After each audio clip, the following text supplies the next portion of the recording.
Are you considering taking adventure or dirt bike training? If so, I want to share my perspective on comparing group training with one-on-one coaching and how I would go about choosing between the two. Over the past year or so, I've attended several dirt-oriented group rider training sessions, and I've also done several one-on-one coaching sessions with different instructors. This experience has been spread across 4 different companies that are providing training. I'll go over the biggest differences and then explain how I think about the cost and the value trade-off between the two options. The footage in the background is from some recent training time at Rawhide Adventures that'll be subject of an upcoming video. Just to be clear on terminology, for the purpose of this video, I just want to be clear that I'm distinguishing between the following two. Group training means that you are participating in a group, often size 5 to 15 people or so, going through exercises, being taught by one or more instructors as a big group on the ground. One-on-one, sometimes called private coaching, is when you are one person working with a dedicated instructor who is teaching you and only you for the duration of the training. An obvious benefit of group-oriented training is the camaraderie. There's an opportunity to meet new people, perhaps make new friends, give and receive mutual support as it feels like a team effort. This could range from simply being in the group together during an exercise, or it could be more than that. For example, I recently attended, as I mentioned, the Rawhide Adventures training, where they provide on-site accommodation and schedule non-training related activities in the evenings, like sort of social activities and things like that, dinner, bar get-togethers and so on. Besides cost, which I will talk about at the end, this is really the primary benefit of group training. How much do you value this compared to the other concerns that I'm about to go through is up to your goals and your preferences. One of the downsides to group training is that different people in the group will have a different level of skill and comfort with off-road riding.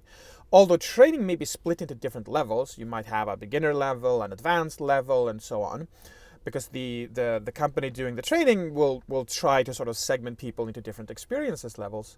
There will always be a lot of variation within those skill bands. The instruction needs to cater to the group as a whole, rather than the individuals. So depending on your skill level relative to the group, you may find yourself in over your head and struggling and not getting a good experience. Or on the opposite side of the spectrum, you may not get as much out of it if the exercises are not challenging to you at your level. Also consider what your goal is. Do you want to be challenged and expand your skill set significantly? Or are you there to just refresh your skills a little bit after getting a bit rusty? Or maybe it's just that it's your first time dipping your toe into off-roading and you want to see if you like it. Your experience will vary based on your expectations, and consider that the other people in the group will likely have a mix of answers to these questions as well. Regardless, the training will be designed to be broadly applicable to many people. Going for one-on-one training allows your time to be spent in a way that is appropriate to your particular experience and skill level and your expectations. Another benefit of one-on-one coaching is the high level of individualized feedback that you can get. A big takeaway for me after receiving a lot of one-on-one instruction several times is that possibly the biggest value of the in-person training relative to watching YouTube videos or reading about technique is that you're blind to your own behavior. You will have behaviors on the bike that you're not even aware of. Even if you intellectually know how to do something, you may not realize you're not doing it, or you might be doing it slightly differently than you're supposed to. The behavior may be unconscious. For example, I struggled a lot with keeping my elbows up. It took quite a while before I stopped, mostly, dropping my elbows all the time, just naturally by muscle memory without even realizing it. The behavior may also be conscious, but you're not sure if you're doing it right. It's one thing to see somebody else holding a body position on a bike, and another to know what it feels like when you're in that position. This can be helped by recording yourself as well, and looking at your videos of yourself and comparing, but it sure is easier to have an experienced instructor just give you the feedback in real time. One-on-one coaching also affords you the opportunity to ask your instructor many clarifying questions. There's no group that you're holding up by stopping everything and asking questions. You're only sort of holding yourself up. So it's up to you how much time you want to spend asking questions versus actually writing. Another benefit of one-on-one coaching is customization. I already talked about the level of skill that a group has and the level of skill varying in the group. And adjusting The skill level for the teaching to you in one-on-one coaching is one form of customization, right? The instruction is being customized to your skill level as opposed to that of the group. There are other ways of customizing. For example, it might not be about overall skill level. It might be about what is the exercise that is best spent time on for you. Maybe you're really good at tight turns and counterbalancing, for example, because you've practiced it a lot in parking lots or whatever it is. But you're not as good as controlling a rear wheel skid, and you need to practice that much more.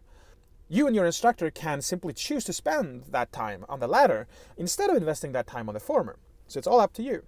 You may also have just personal preference. What do you want to learn?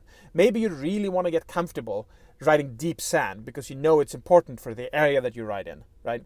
Or maybe you just hate sand and you don't really need it that often, so you just want basic proficiency in it, but you really want to learn to do skid turns. Great, it's all up to you to decide with your instructor. Another big difference is downtime. When you're in a group, you will typically spend a considerable amount of time waiting in one form or another. For example, you may be waiting for the folks in front of you to take their turn going up the incline until it's your turn, because for safety reasons you can't have everybody just doing it at the same time. Or maybe there's just limited space around a practice course and only 5 folks can be on the course at the same time to maintain safe distance. Or maybe someone in the group dropped their bike or needs help of some kind, and the group as a whole needs to wait for it to get resolved. Finally, with groups, everyone has a different level of physical fitness and practice exerting themselves in the ways that you do on a bike. Rest breaks will be catered to fit a diverse group and more appropriate for the lowest common denominator, rather than being catered to your own and your instructor's abilities. If you are somebody with better fitness level than the lowest common denominator, this means you're waiting for rest breaks that you wouldn't actually take if it was just you and your instructor. So there's an opportunity with one-on-one to spend more of your time overall going through exercises as opposed to taking breaks.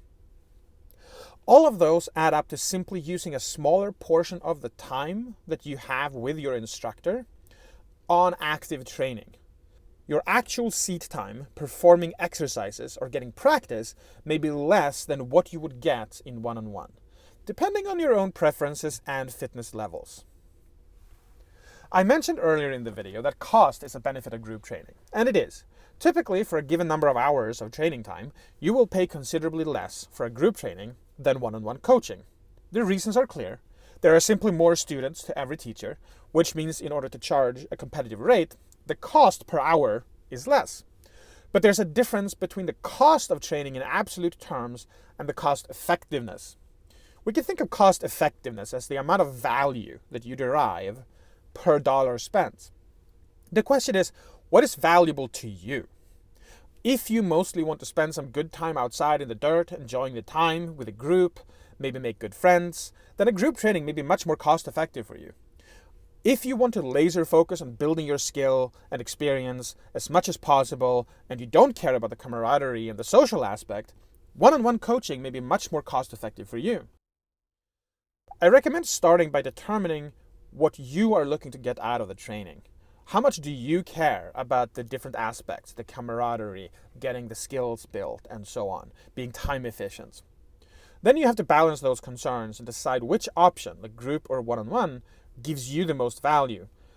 So long as it fits within your available budget. Obviously, no matter how valuable, if the absolute cost simply doesn't fit in your budget, then you're gonna pick the option that does, which is totally fine. These are all the major trade-offs that I've been thinking about as I've been going through these trainings. Maybe I missed a few though. I do hope it was useful, but if I did miss something, feel free to comment down below. Thank you for watching.